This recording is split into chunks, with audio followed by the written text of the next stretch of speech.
LinkedIn presents.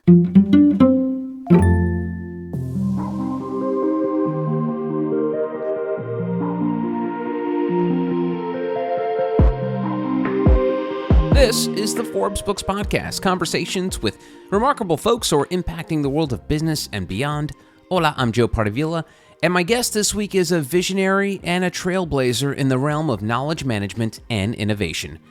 Dr. Laila Marouf is the founder and chief knowledge officer of the Knowledge Mindfulness Group, a global knowledge advisory group that empowers organizations and individuals to reach their full potential through knowledge. She's worn many hats in her career: professor, business leader, award-winning academic researcher, and now she's the author of the new book, Knowledge Mindfulness, where she introduces a groundbreaking new approach, drawing on insights from the world of business, economics, psychology, neuroscience, and the social sciences to show us how to harness knowledge in more holistic, effective, and humane ways. We're going to explore her knowledge mindfulness journey and the crucial difference between information and knowledge. Laila, welcome to the podcast. Thank you. Thank you. Thank you for having me, Joe.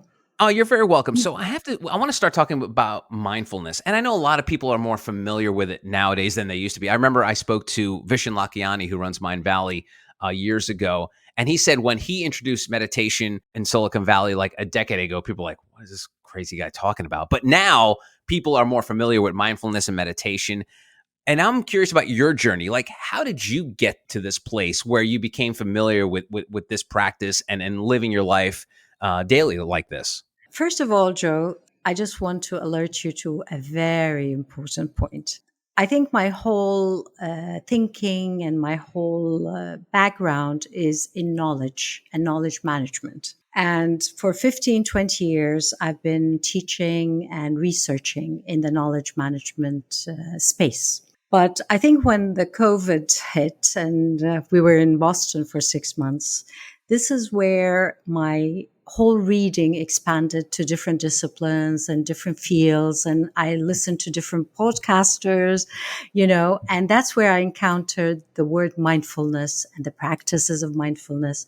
And it just was like an eye opener in many ways. That, okay, I come from the knowledge management field, and how can mindfulness add and broaden and go beyond what is really out there in terms of practices in the knowledge management arena? And this is where the mindfulness came into play, because where I come from when I say mindfulness, first of all, is paying attention, focusing on your knowledge as an asset, as a treasure that everyone has, everyone in this world has, but not everyone is paying good attention to it. So that's one. The second is the practices of mindfulness. The practices all focuses on preparing and going in to understand more about yourself. For me, when I talk about mindfulness, it's about self-knowledge. So this is where I come from, is understanding more about yourself in its multi-dimensions, because that would help you so much to integrate whatever you know about yourself with whatever meaning you understand from the world out there, mushing this together to create the totality of your knowledge, where you use that to make certain decisions in your life.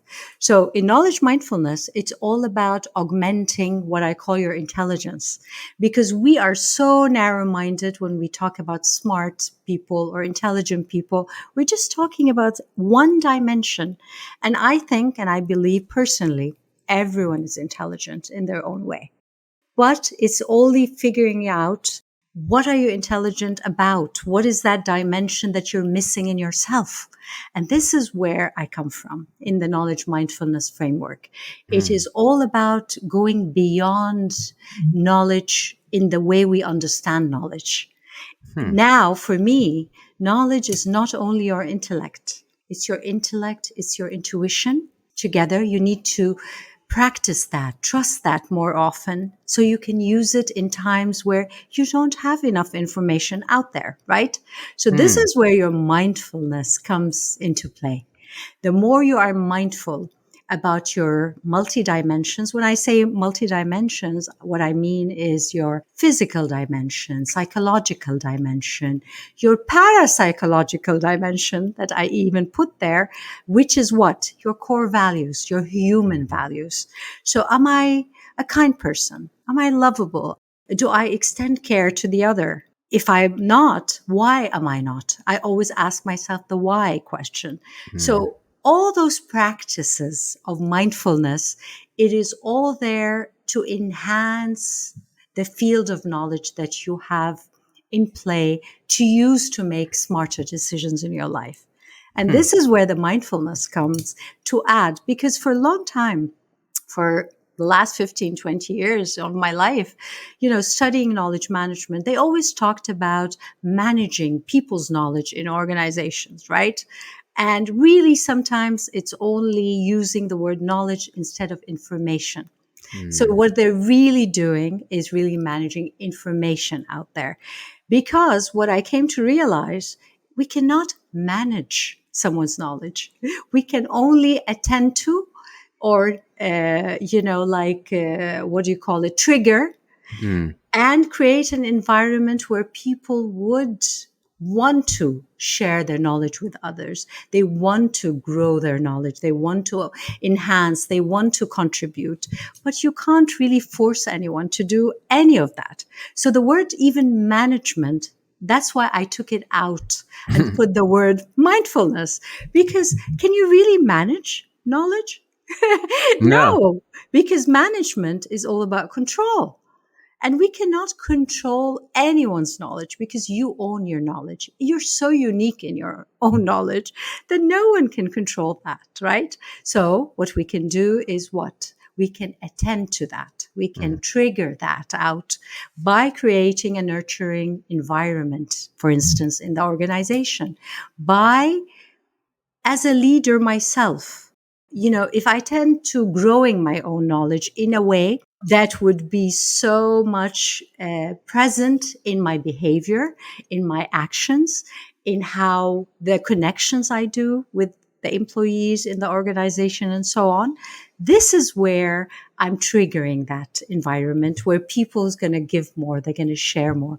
So this is where mindfulness comes into play, Joe. And it's funny, a lot of people tease me, Laila, about the fact that I love to ask the sliding doors question. And I'm not sure if you're familiar with the Gwyneth Paltrow movie Sliding Doors, but the quick recap is it takes place in this world where this woman misses a subway train or gets on a subway train or the tube in London, and how her life diverts.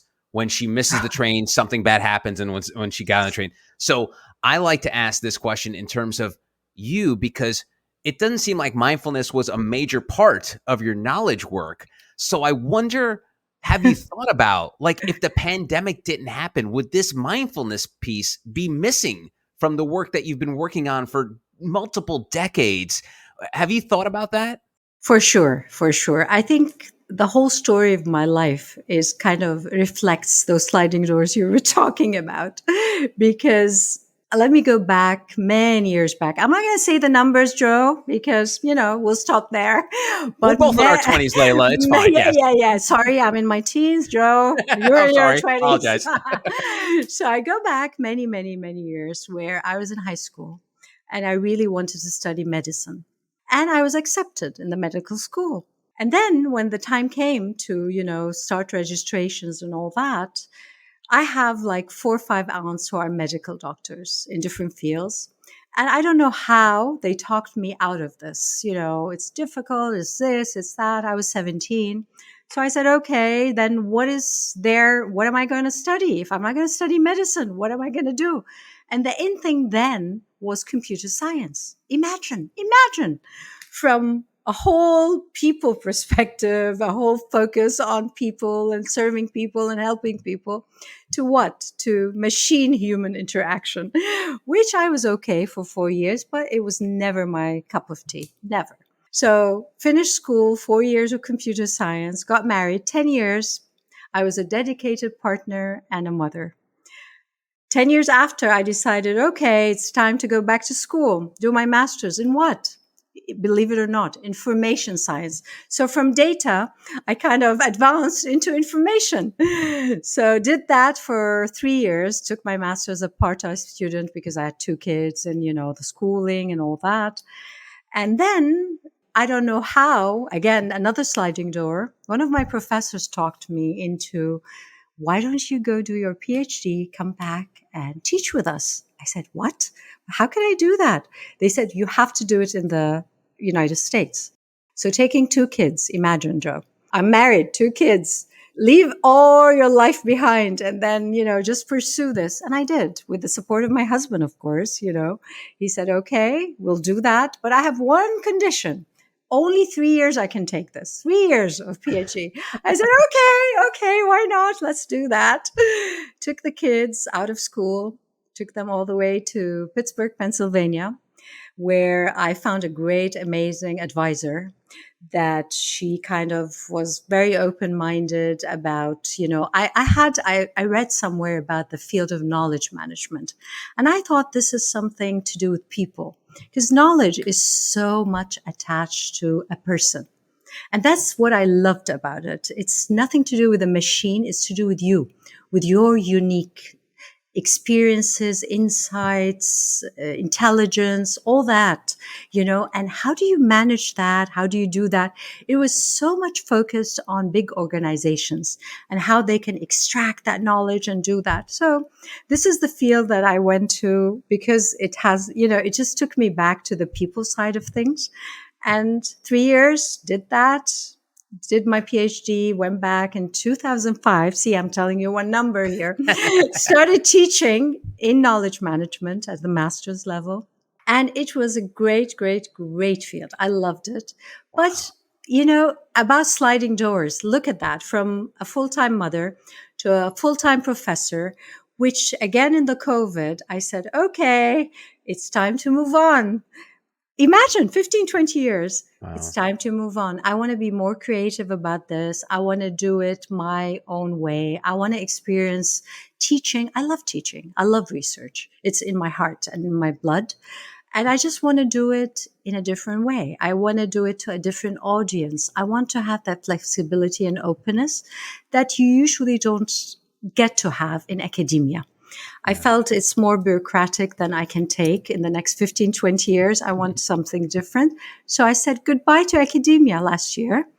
And I embarked on this journey of starting with the book. And I just founded the Knowledge Mindfulness Group, which is an advisory group that is it's all about transitions from education to entrepreneurship, I call it education to knowledge sharing. For me now, teaching is all about teaching and learning. So it's never about spoon feeding. It's never about that. I'm evolving as much as you are. So I'm learning from you. You're learning from me, because you always have something to add. I have something to add. And we're both stronger together, Joe. And this is something I believe so much into.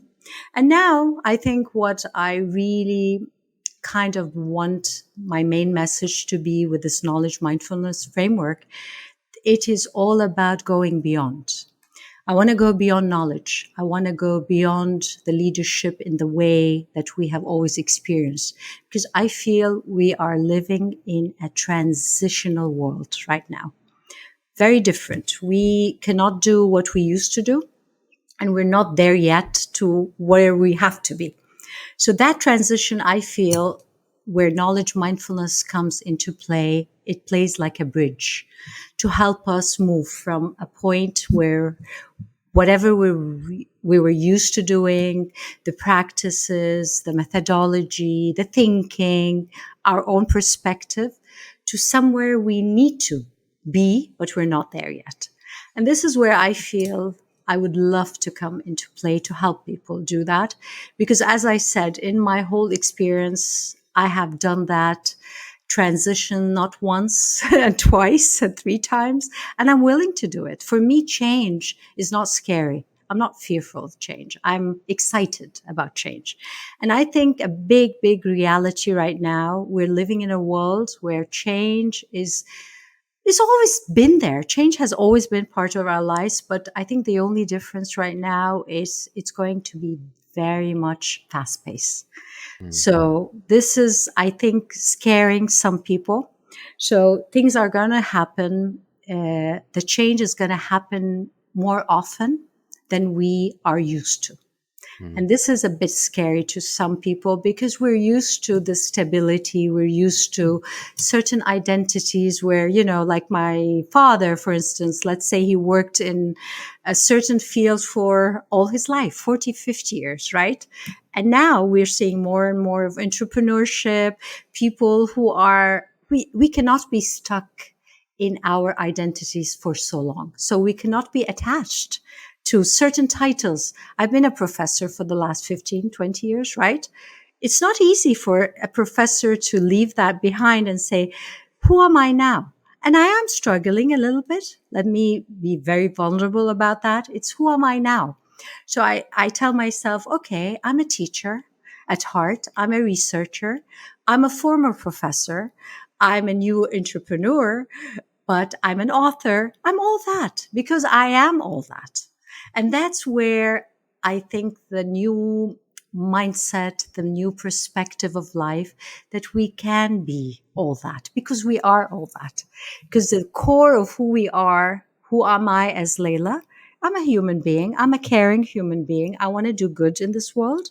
Whatever title you want to put, okay, it changes, but that doesn't change who I am as a person and as a human being. And this is what I'd love to kind of help other people realize that. What I have realized in my journey, I would love to help other people through this framework that, I've created and I have expanded, not created as much as expanded. I went beyond what the definition of knowledge is. I went beyond what knowledge management offers to something that I feel is more suited to the world we're living in right now.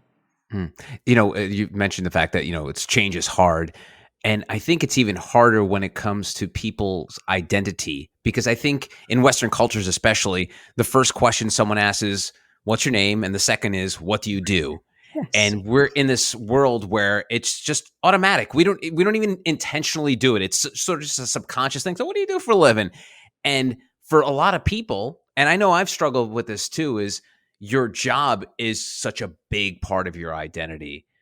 So as we become more mindful and merge knowledge and mindfulness, how will that help folks deal with that sort of dilemma of, am I my job? Am I what I do? Am I my family? What am I? Like, it's, the age old question, who am I?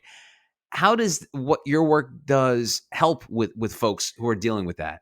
I think it helps a lot because, again, that part of knowledge mindfulness deals with self-knowledge. And self-knowledge is a big part of who you are and what you are and why you are here. We talked so much about purpose. You read about purpose, you read about passion, but it's all, I believe in my own perspective, we have dealt, or many of the readings I encountered dealt with it on a surface level. Knowledge mindfulness takes you deeper into a situation where you're faced with a problem, you're faced with a conflict, let's say. And instead of just focusing out there on, why is he doing that? And what is this cause effect thing? No, it takes you also into yourself. What is my part in all this? Why am I reacting in this way? Where do I come from in my perspective? Why am I being too judgmental about this? Where does this come from? So reflecting on so many of the situations you're encountering in life, but instead of always focusing out there and trying to find the why out there, it's finding the why out there and in there.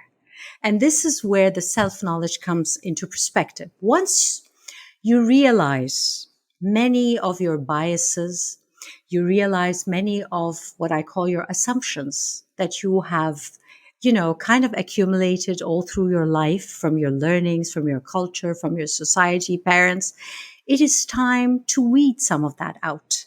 Why? Because it doesn't work anymore. A lot of our learnings, it worked maybe at one chapter in our lives, in whatever phase we were. But as we started this conversation, change is happening so fast. So for you to be flexible, adaptable, you need to always question your beliefs and assumptions. And to do that, you can always have that reflective moments in your life where who am I, going back to who am I, can be readily available to you because you have done your homework. You have spent so much time answering that question for yourself.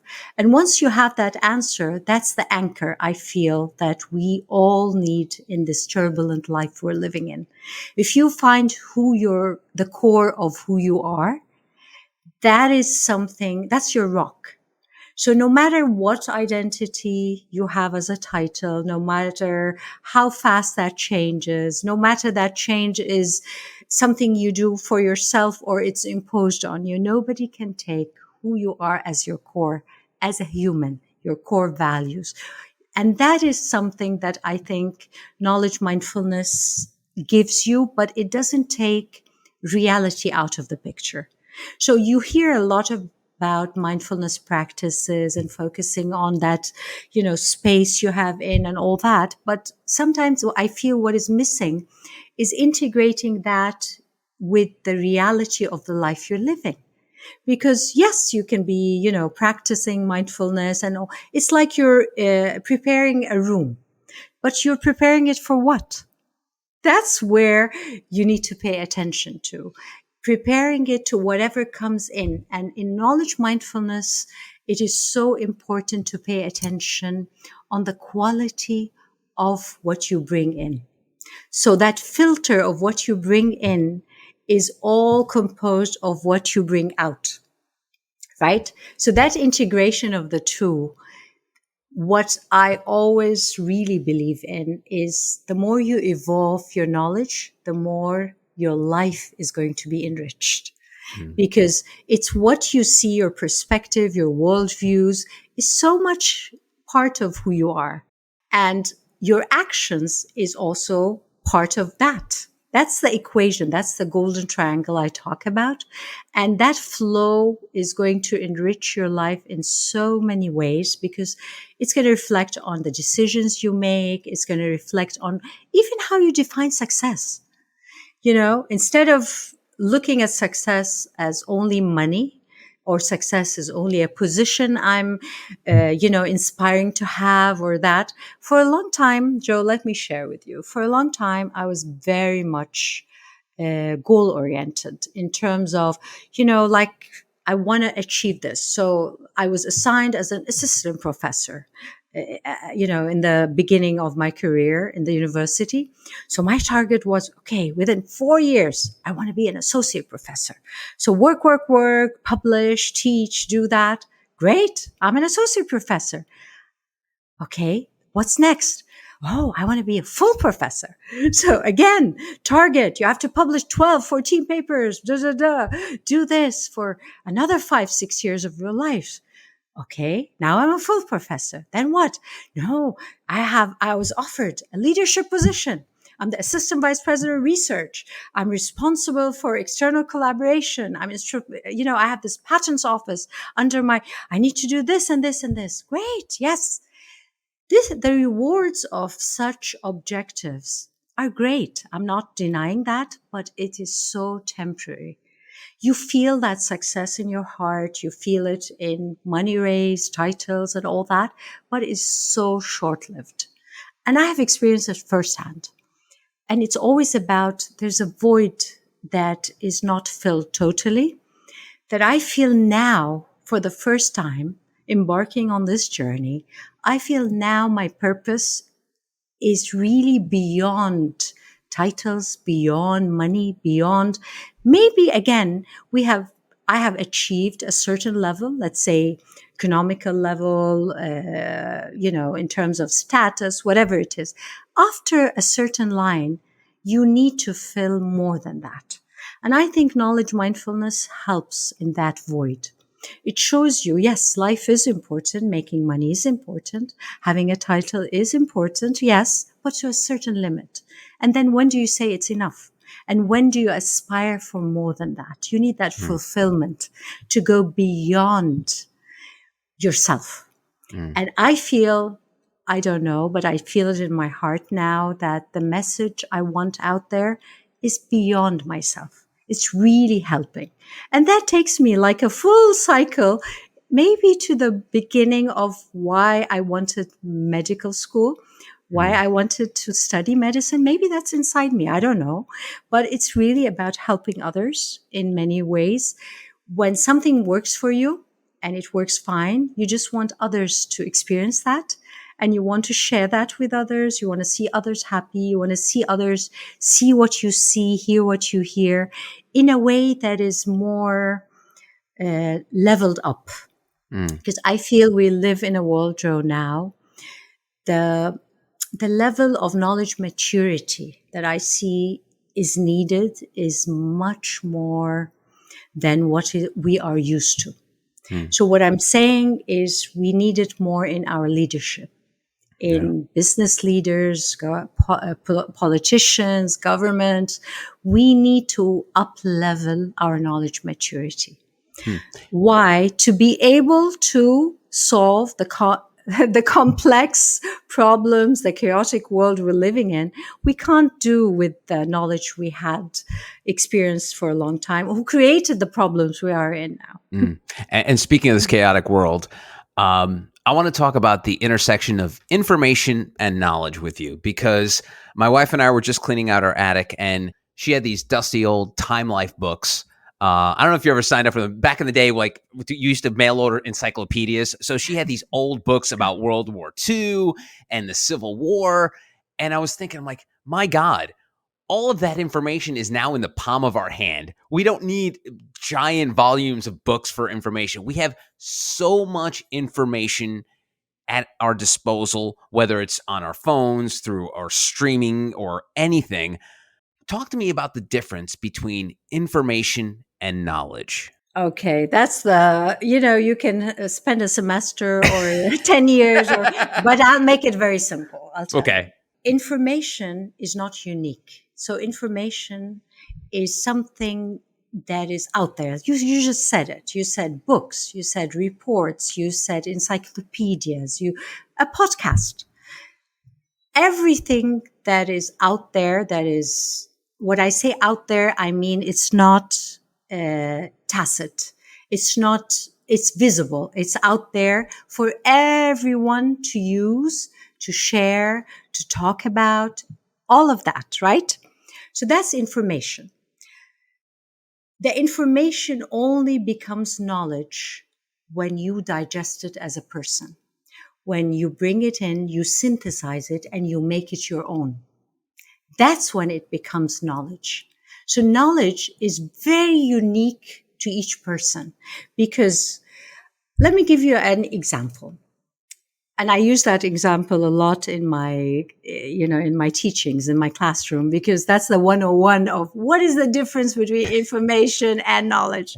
Even data. There's data, information, and knowledge. So, okay, let's go back to information. So if I always use two examples, one to do with the recipe of, let's say, a chocolate cake. So we have a recipe of chocolate cake that tells you, okay, these are the ingredients. This is the way you do it. And, you have to do 1, 2, 3, the process. And this is a piece of information because it's written somewhere. It's very organized. There's a title that tells you all that. And then somebody gives Joe a copy of that recipe. They give Laila a copy of that. Okay. So now what do? You go and apply that information that you see. You want to make it your own. So what do? You, Joe, because you have no experience of baking a cake, you kind of just look at that piece of paper and apply every single thing as is in this paper. Okay? And then you're out with this lovely chocolate cake that doesn't taste as good. And Laila, she has a bit of experience in baking. So what does she do? She reads that, okay, you need a 300-degree oven and you need to put half a cup of sugar. I look at that and say, no, half a cup? No, that's too much. I'll just put, that amount, or I will use that temperature or whatever it is. Okay. And then While I'm putting that cake, I realized, for instance, that the oven I'm using is, this specification that, oh no, that this doesn't work or whatever. So I do that kind of alteration that I want this to be, less or more or whatever. What comes out of my cake and your cake is what? Is applying whatever you had before that is there in your memory, your experiences of how to do a cake. Okay. Which was for Joe, let's say 10%, 20%, because you Maybe have less. no experience. Yeah. Maybe, and maybe more, maybe even it's better than Layla, right? And Layla applied whatever she had from her experiences, from applying that kind of knowledge. Okay. That blended into whatever I offer to you right now. So what you're seeing is an application. You're seeing something out there, a product that is unique to Layla's knowledge of baking. And it's unique to Joe's knowledge of baking, right? So that's a very simple example that I use all the time to see the difference between information and knowledge. Another one is something to do with the stock market, because it doesn't have to be always about food. So again, you have that piece of information about a company. So you see a chart or you see a diagram. Okay. I look at it. It makes no sense to me. I look at it and say, what is this? Joe looks at it and says, okay, I'm going to buy some stocks in this organization because you know what? I can see they did great. So when you say, I see that they did great, that's your knowledge talking. That's what you experienced, what you have learned, and you blended and made it your own. So you're applying your knowledge on some action, some decision making that you're going to buy some stocks, right? So it's so unique to Joe and it's so unique to Layla that I didn't take any action. You went and bought, and another person just looked at the same chart and said, no, I'm not going to buy in this because you know what? I can see under those lines. I can see under that graph. So that guy has a higher knowledge maturity in terms of understanding even beyond the surface of what this diagram means. So this is what I say, the complexity and the higher level of Yeah. knowledge maturity that you have, that dictates the success of the actions you do at the end. I don't know if did this help in kind It of. did. No, it did. But I feel like there's still a fine line between the two because people like this, Layla, and I do as well, that consume information can almost be, as actors say, off book on it and relay that information, but not actually understand information. I know so they're able to spout data and surveys and studies, but maybe they're not ingesting the actual information. They're just sort of like rinsing and repeating. That's not knowledge. That's called Yeah. borrowed. That's called borrowed knowledge. So you're Okay. borrowing knowledge. It's not your knowledge. Knowledge is unique to you. That's the whole point. It is really, really unique to who you are and what you are. That's why I went into that self-knowledge part at the beginning, Yeah. because that makes what comes out of there is Joe's. What comes out of here is Layla. So whatever information that's coming in, it is mixed of that other part that is so unique to Joe. So when Joe digests this, synthesizes all that and puts it together, it's your own unique knowledge. And that's what I call knowledge. Knowledge is very unique because part of it is who you are. And part of it is how you action that. So that's what we were talking about. A lot of people put in, like you said, they just take in. But if they don't apply what they take in, then that's not knowledge. I Right? love that borrowed knowledge. I'm going to use that next time someone tries to get in a debate with me. That's Yes. just borrowed knowledge. That's nothing. Yes. That's nothing because you didn't apply it. You didn't digest it. You didn't make it your own. Because if you don't know how to explain it, then you really don't understand it. And if you don't understand it, it's not knowledge. I love that. I love that. All right. Lastly, Laila, we've talked about your journey, the many sliding doors you've been through from medical school to then going to Pittsburgh and learning about knowledge and then the pandemic. Those are the last 20 years. Yeah. What do you see as the next 20 years for Dr. Laila? What do they look like for you? Oh my God, 20 years? That's too long. Well, we did 20 Joe. and 20. I like to do the symmetry there, you know? Okay, I see myself teaching. I do. But I don't see myself teaching in the same way I taught in the last 20 years. So when I say that, I could be teaching through a podcast. I could be teaching through a webinar. I could be speaking. I could be having maybe an online class. I could be having a master class. So I see myself in different shapes of teaching, maybe adjusting to whatever the waves will bring again, Joe. So being aware and paying attention to what's going on out there and what's going on in here. So in here is always that heart of a teacher in me. So, but adjusting the out there, adjusting my actions to kind of be flexible with the waves that life will bring.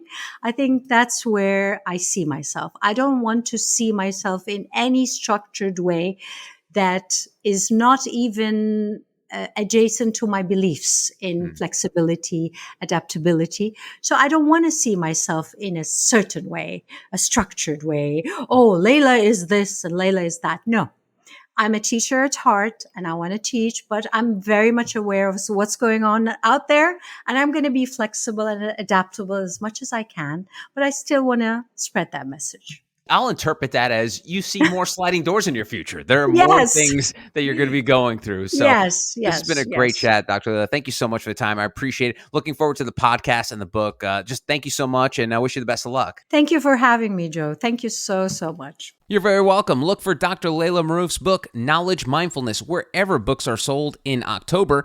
And that'll do it for another episode of the Forbes Books Podcast. Don't forget to hit subscribe. That way you'll receive new episodes as soon as they're available.